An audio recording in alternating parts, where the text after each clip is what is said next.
Bloomberg Audio Studios. Podcasts, radio, news. Today, we're taking you back to 2020 and the murder of George Floyd.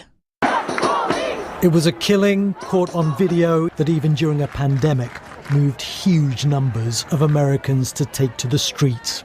Prosecutors say Officer Derek Chauvin had his knee on George Floyd's neck for 8 minutes and 46 seconds, including 2 minutes and 53 seconds after Floyd had become unresponsive. George Floyd was not the first African American to be killed by a white police officer. He wasn't even the first African American to be killed by a white police officer on film. But his death sparked a moment of introspection and reflection among people and businesses alike. Top Wall Street firms all pledged their desire for change. More diversity, more inclusion. Countless memos and initiatives followed to try and achieve that change, and the emphasis on diversity, equity, and inclusion, or DEI, grew more popular. But 4 years on, has anything actually been achieved? U.S. firms have already started cutting back on those initiatives. Zoom cut its DEI focus team earlier this year. Companies from Pfizer to BlackRock have changed their policies in recent months. And Tesla removed language about minority workers and supporting employee resource groups from one of its regulatory filings. So on today's episode, we look at whether the racial justice pledges after George Floyd's death are at risk of being rolled back across the City of London, and what that means for Black employees. Welcome to the City of London. The City of London. The next station is Bank.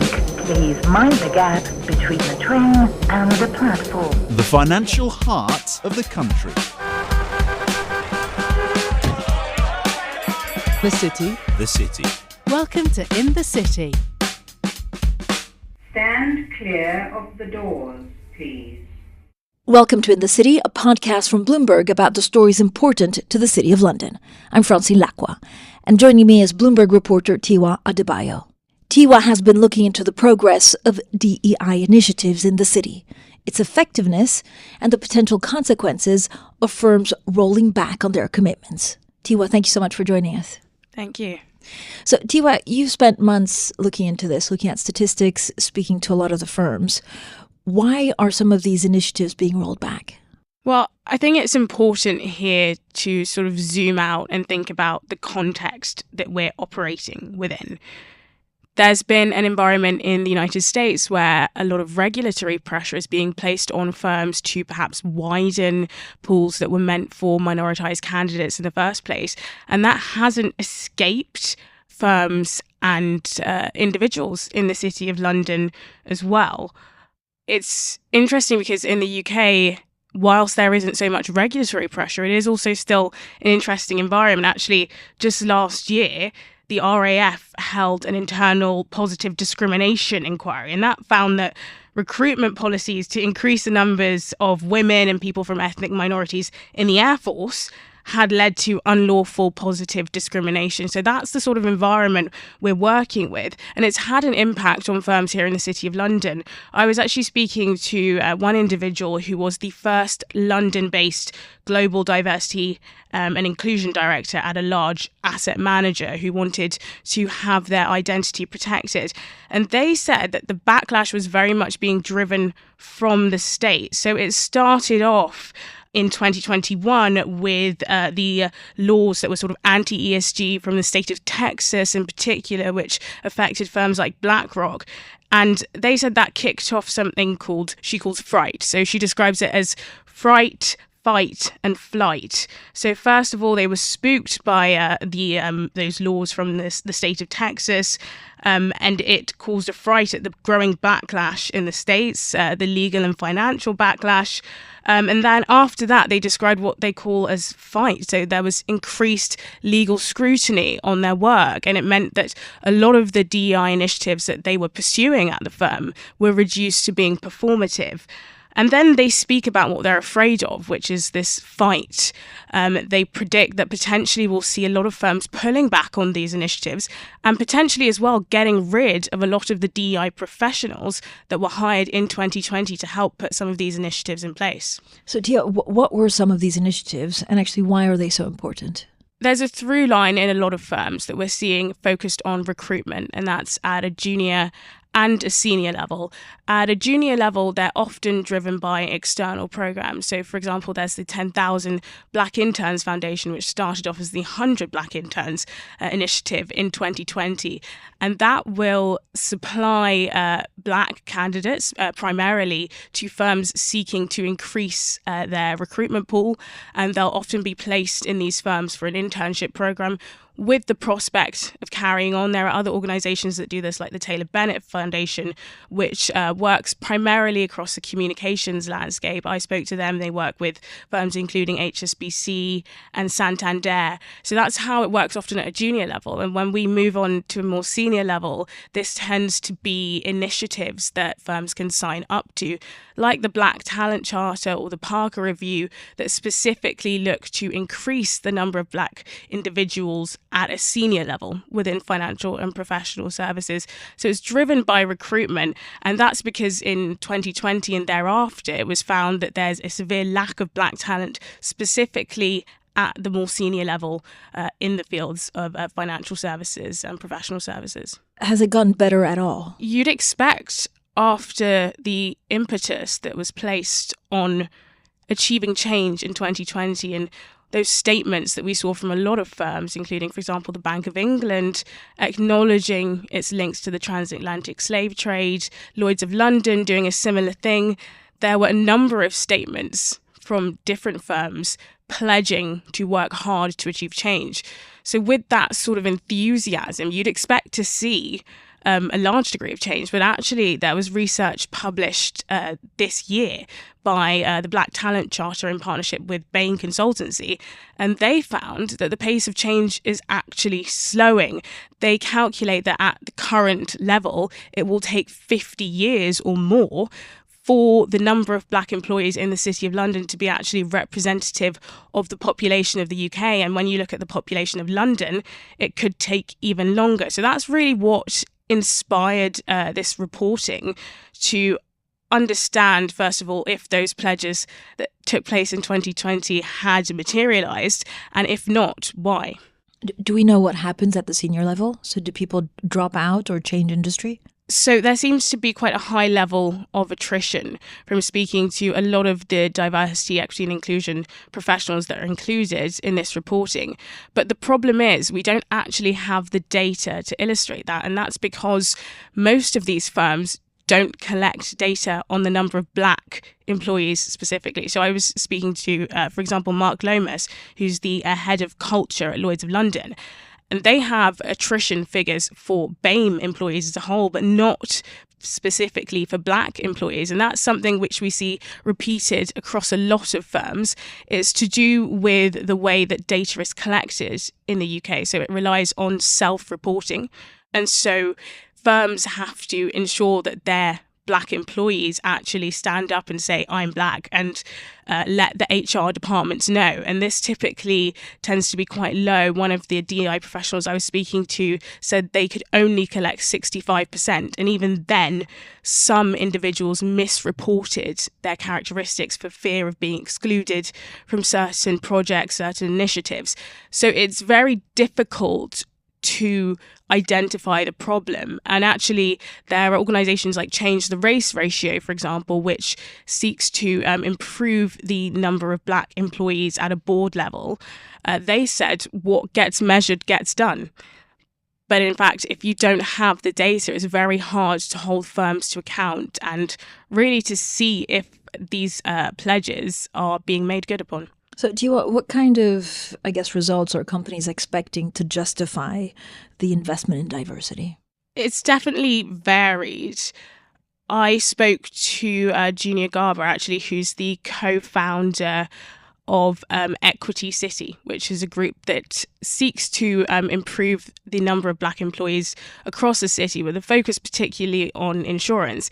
And he said that the Black Lives Matter movement and the time immediately after the death of George Floyd, in that time, promoting black talent or making pledges to black talent became sort of a trend.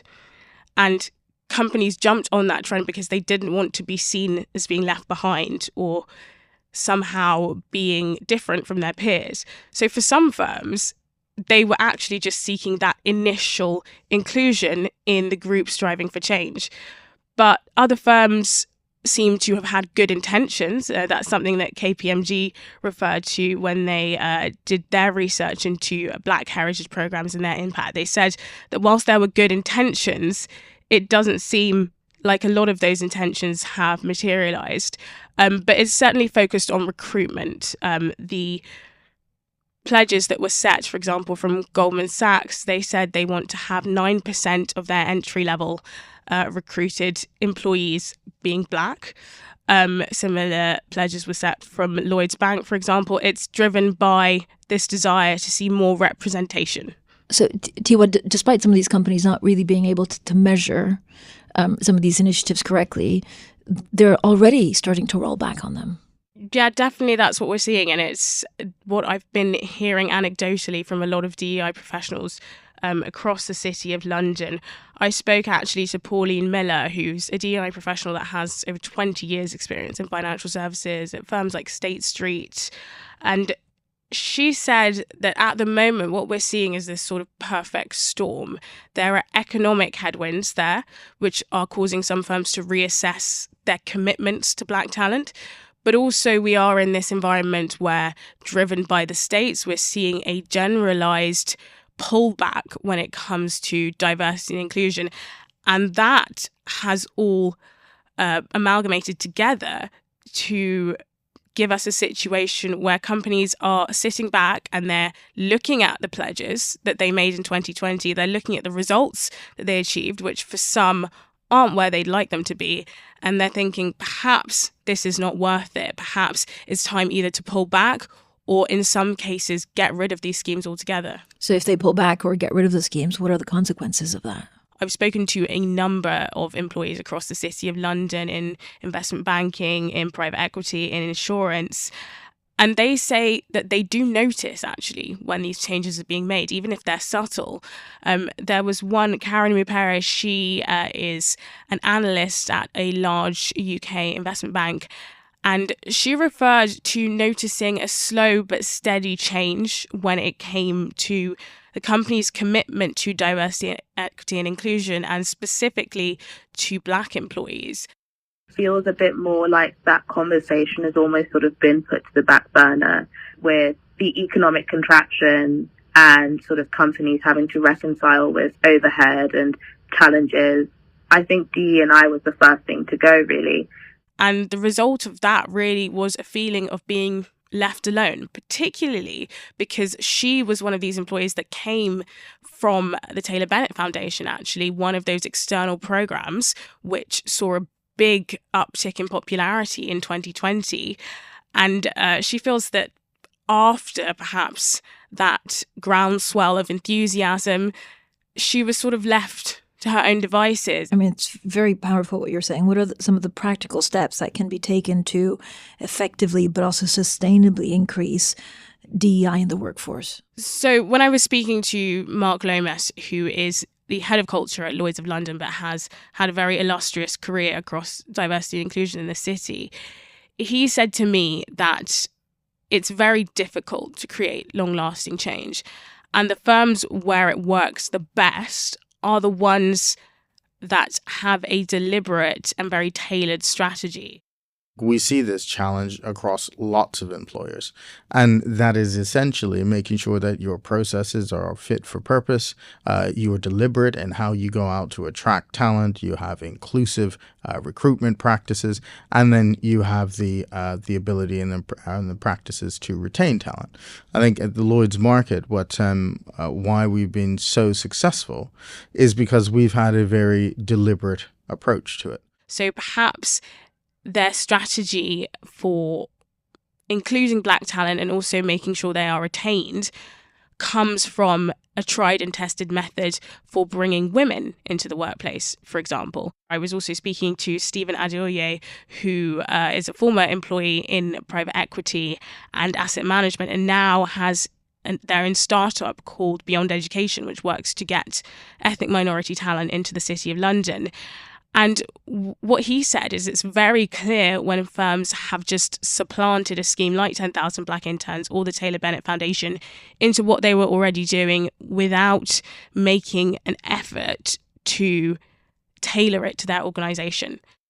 These companies didn't start these programs, right? So the only reason why they were even working with 10,000 Black Interns or other initiatives is probably because their other peers were working with those initiatives, right? And it's kind of like, it's going to make us look good. And I think the difficulty is that with programs like that, there's no succession. So it's kind of like, we have interns for a bit and then that's pretty much it. And that's where we see this disconnect of firms inviting in Black talent and perhaps those Black employees not having a great experience and then tailing off towards the senior levels. And that's where you see this rate of attrition. Were some of these policies rushed? It's important as well here to make the distinction between the DEI professionals who were hired in 2020 to implement some of the schemes and the actual financial services professionals. What I'm certainly hearing from a lot of DEI professionals is that these policies were indeed rushed, not just the policies, but actually the whole implementation of DEI strategy in the City of London. So, for example, I was speaking to Pauline Miller, who has 20 years of experience across different firms, including State Street, for example, in DEI.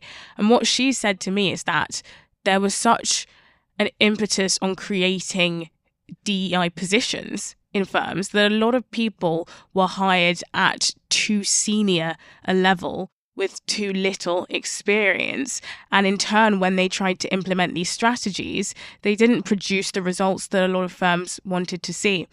And as a result, given the economic headwinds that we're seeing, a lot of firms are now reassessing their commitments. And on top of that, something that Natasha Ferguson from the Taylor Bennett Foundation told me is that she's seeing a lot of firms adopting a more conservative approach because they're aware that due to the speed with which some of their Black heritage schemes or programs were implemented, there's actually been a negative effect on a lot of Black talent. So she described to me actually psychological trauma from Black employees. And cognizant of this fact, a lot of firms are pulling back and saying, okay, how can we rework this, perhaps to ensure that better experiences are being had? So I think across the board, there is this feeling that 2020, whilst it was great in terms of galvanizing people in the City of London to really drive towards change, perhaps there were some drawbacks as well, because it meant that there wasn't the time and space for firms to really think about what they were doing before implementing strategies. I mean, they're bad managers all the time, but if it's like a bad manager that's a white male, you say, oh, he's a bad manager. Whereas if it's someone who's either Black or a woman, they'll say, oh, it's the diversity hire. Yeah. But that's the thing they were saying as well. A lot of the managers weren't trained. Though I'm not sure, do you need training to... This was one of the questions I had, because I was like, do you need training to work with diverse talent? But a lot of the DI professionals were saying, yeah, they basically just got all these diverse people in, and their direct line managers weren't experienced in working with diverse talent or didn't know how to navigate it.